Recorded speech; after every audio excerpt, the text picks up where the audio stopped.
बोलिए हरिश्चंद्र महाराज की जय। आज राजा हरिश्चंद्र जी की कथा सुनते हैं। सत्यवादी राजा हरिश्चंद्र की कथा। राजा हरिश्चंद्र जी, उनका नाम सच बोलने के लिए जगत में प्रसिद्ध है। उनकी प्रसिद्धि चारों तरफ फैली थी। इनका जन्म इक्ष्वाकु वंश में त्रिशंकु नामक राजा तथा उनकी पत्नी सत्यवती के पुत्र के रूप में हुआ। राजा हरिश्चंद्र सच बोलने और वचन पालन के लिए मशहूर थे। ये बहुत बड़े दानी भी थे। वे जो वचन देते उसे अवश्य पूरा करते।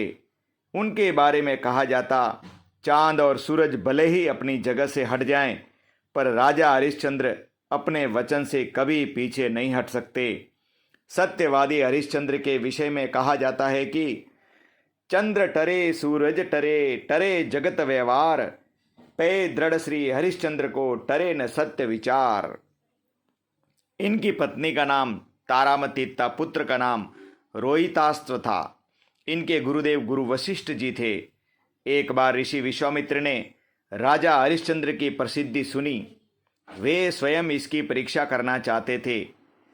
क्या हरिश्चंद्र हर कठिनाई झेल कर भी वचन का पालन करेंगे? लेकिन डर वशिष्ठ जी का था। वशिष्ठ जी ने कह दिया, आपको यदि मेरे शिष्य और राजा पर शक है तो आप खुशी खुशी परीक्षा ले सकते हैं और मैं भी बीच में नहीं आऊँगा। लेकिन यदि आप हार गए तो आपको अपना सारा तपस्या का फल राजा को देना होगा। ये सभी बातें इंद्र के स्वर्ग में हो रही हैं। इंद्रादि देवता सभी वहाँ पर मौजूद हैं। नारद जी भी आ गए। अंत में फैसला हुआ कि विश्वामित्र जी हरिश्चंद्र राजा की परीक्षा लेंगे। विश्वामित्र द्वारा हरिश्चंद्र की परीक्षा कैसे ली गई, सुनिए। राजा हरिश्चंद्र को स्वप्न आया कि एक सुंदर स्त्री उनके दरबार में नृत्य और गायन करने के लिए आई है। उसने सुंदर गायन और नृत्य किया।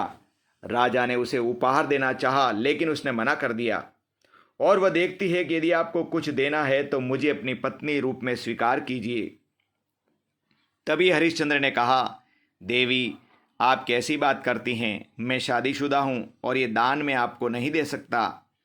आप और कुछ मांग लीजिए। वो कहती हैं, अच्छा तो आप मुझे अपना राज्य दान में कर दीजिए। राजा हरिश्चंद्र जी कहते हैं, दान सुपात्र को दिया जाता है, कुपात्र को नहीं। तुम अपनी हद में रहकर मांगो। इसी बीच विश्वामित्र जी आ गए और कहते हैं, राजन, आपने दान देने की बात कही और अब मुकर रहे हो। हरिश्चंद्र ने कहा, नहीं ऋषि जी, ऐसी बात नहीं है।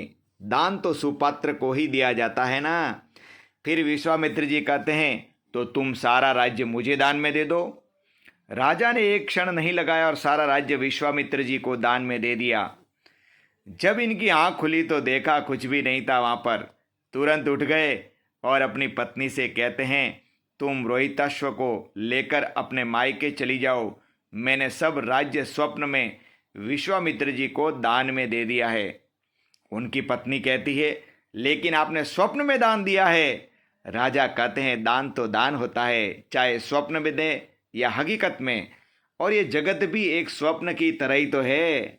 फर्क सिर्फ इतना है कि नींद में आंख बंद करके स्वप्न देखा जाता है और दिन में खुली आंखों से स्वप्न देखा जाता है। जब राजा की पत्नी ने ऐसा सुना तो बोली कि मैं भी आपके साथ वन को जाऊंगी। इसी बीच पुत्र भी आ गया। वो भी कहता है, पिताजी, हम भी साथ में वन को चलेंगे। इस तरह वे तीनों वन में जाने के लिए तैयार हो गए। विश्वामित्र जी वहीं पर आ गए और कहते हैं, वाह राजा साहब, इतना मोह अपने राजपाट से, अब तुम वन को गए भी नहीं।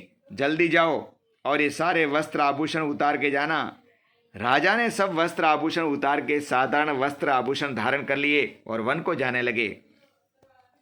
विश्वामित्र जी ने हरिश्चंद्र की पत्नी का मंगल सूत्र तक उतरवा लिया। फिर विश्वामित्र जी कहते हैं, तुमने मुझे दान तो दे दिया, लेकिन दक्षिणा कौन देगा? तब हरिश्चंद्र जी राजकोष अधिकारी को दक्षिणा देने की कहते हैं। लेकिन विश्वामित्र जी कहते हैं, यह तो सब मेरा ही है, मुझे 1000 स्वर्ण मुद्रा दान में दे दो। हरिश्चंद्र जी कहते हैं कि मुझे 1 महीना का समय दीजिए, आपको मैं दान भी दे दूंगा। विश्वामित्र जी कहते हैं, 1 महीने से 1 दिन भी ऊपर हो गया तो तुम झूठे राजा कहलाओगे। अब तीनों वन को निकल गए हैं, एक एक पैसे के मोहताज हो गए हैं। जो राजा हजारों स्वर्ण मुद्राएं दान में दे देते हैं वो आज एक एक मुद्रा एकत्र करते हुए घूम रहे हैं। समय पर रोटी तक नहीं मिल रही है, फिर भी जैसे तैसे पैसे जुटाने में लगे हैं। जैसे तैसे करके तीनों ने स्वर्ण मुद्राओं का इंतजाम कर लिया। 29 दिन हो गए। हरिश्चंद्र जी ने सारी मुद्राएं एकत्र करके एक पोटली में रख दी, लेकिन रात को घर में चोर घुस आया और सारी मुद्राएं लेकर चला गया और उसकी जगह एक पोटली रख गया जिसमें मिट्टी और छोटे मोटे पत्थर थे।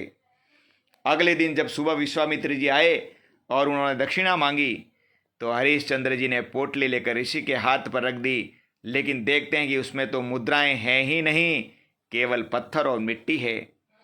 विश्वामित्र जी को क्रोध आ गया और कहते हैं, वाह राजा, यही दक्षिणा देकर अपमान करना था, मेरा तो पहले ही बता देते। हरिश्चंद्र जी कहते हैं, मुनिवर हमें क्षमा कीजिए, मैंने एक एक पाई एकत्र की थी, लेकिन पता नहीं ये क्या हो गया। तब हरिश्चंद्र जी अपने पुत्र और पत्नी के साथ कहते हैं, यदि हम आज संध्या तक आपके दक्षिणा के पैसे नहीं चुका पाए तो जगत में मेरा नाम मिट जाएगा। और ये कहकर काशी के बाजार में बिकने के लिए चल दिए। काशी के बाजार में बोली लगाई गई। सबसे पहली बोली हरिश्चंद्र की पत्नी बिकी है 500 मुद्राओं में, फिर हरिश्चंद्र का बेटा बिका है 200 मुद्राओं में। जब 1000 मुद्राएं नहीं हुई तो हरिश्चंद्र ने खुद को भी बेच डाला और इस तरह से 1000 मुद्राएं एकत्र करके विश्वामित्र जी को दक्षिणा देकर अपना वचन निभाया। हरिश्चंद्र जी की पत्नी और उसका बच्चा एक सेठ के यहाँ नौकर रख लिए गए। दिन रात वो उनसे काम करवाते थे, खाना भी समय पर नहीं देते थे और मार पिटाई अलग से करते थे, लेकिन उनके खिलाफ एक शब्द भी नहीं बोलते थे क्योंकि बिक चुके थे। इसी तरह से हरिश्चंद्र जी एक चांडाल के यहाँ काम करना पड़ा।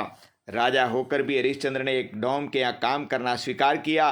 वो उसकी हर तरह से सेवा करते, छोटे से छोटे काम करने में भी न हिचकते।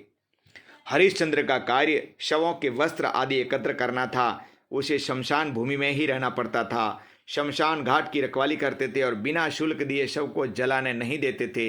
ये इनके मालिक का हुक्म था। एक बार हरिश्चंद्र का लड़का सेठानी की आज्ञा से फूल तोड़ने के लिए गया। वहां पर एक सांप ने उसे डस लिया। हरिश्चंद्र का लड़का मर गया। माँ को जब पता चला तो खूब रोई और रोती रोती अपने बेटे का शव शमशान घाट में लाई। शव शमशान घाट में रख दिया। तभी हरिश्चंद्र जी वहां आए और कहते हैं, देवी आप कौन हैं और इस बच्चे का अंतिम संस्कार करना चाहते हैं तो कुछ शुल्क दीजिए। उसकी पत्नी कहती है कि मेरा इकलौता बेटा है और सांप ने उसे काट लिया है, लेकिन मेरे पास देने के लिए कुछ भी नहीं है।